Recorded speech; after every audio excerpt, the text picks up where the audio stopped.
I went before the king, and when he found out, he immediately ordered that Haman be hung and my cousin Mordecai be put as the next second in command. God was in control. God was my shelter in the time of storm, and all I needed to do was trust him, and he did the rest. Who am I? I don't know who to pick. Okay, I know. Yes.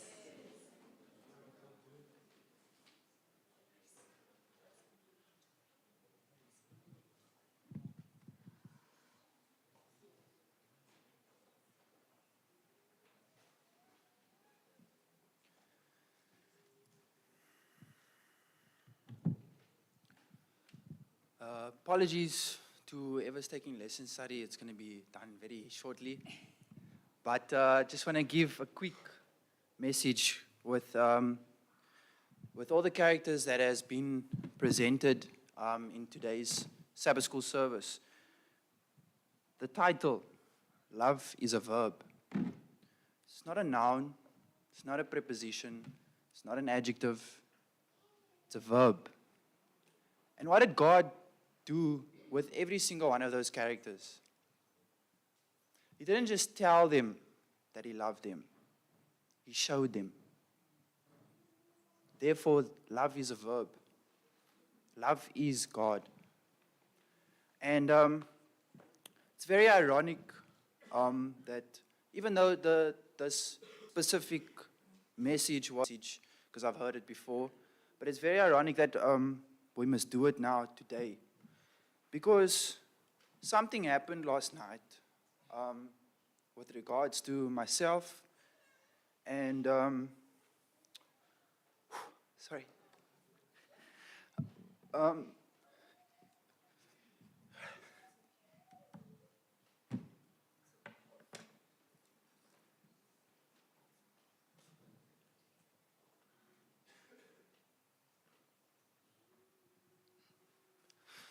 But I went to see a friend last night, and we started speaking about what happened.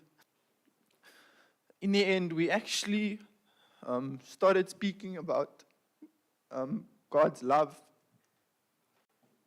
And it's very ironic that we must present this message today because God showed me that love is a verb.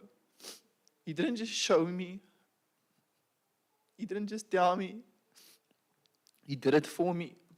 And he showed me that love is a verb and that he's always there for me, even though with whatever happened. I'm sorry to cry in front of you guys. But it's a message. And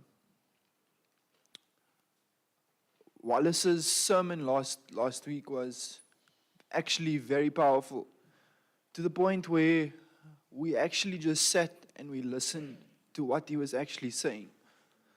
I actually got goosebumps from Wallace's sermon, and he's going to present his sermon today, and I hope that you feel what I felt in last week's sermon.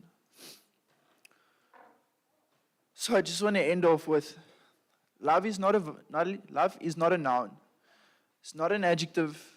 It's not a preposition. It's a verb. He shows you in ways that you cannot possibly imagine, because love is a verb. And he does it for you because he loves you. So thank you for listening to each and every one of these, my fellow ambassadors' characters. This story, there's a lesson of love and God's love. Thank you. I'm going to ask Lindy to close off with prayer for us. Sorry, before we close, we're just going to close with one more hymn, and then we're going to close off with prayer.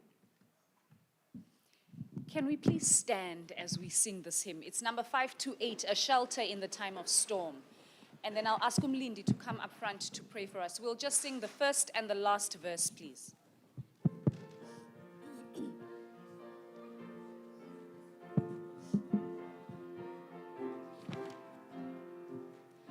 The Lord's our rock in the time of storm. secure whatever may betide, a shelter in the time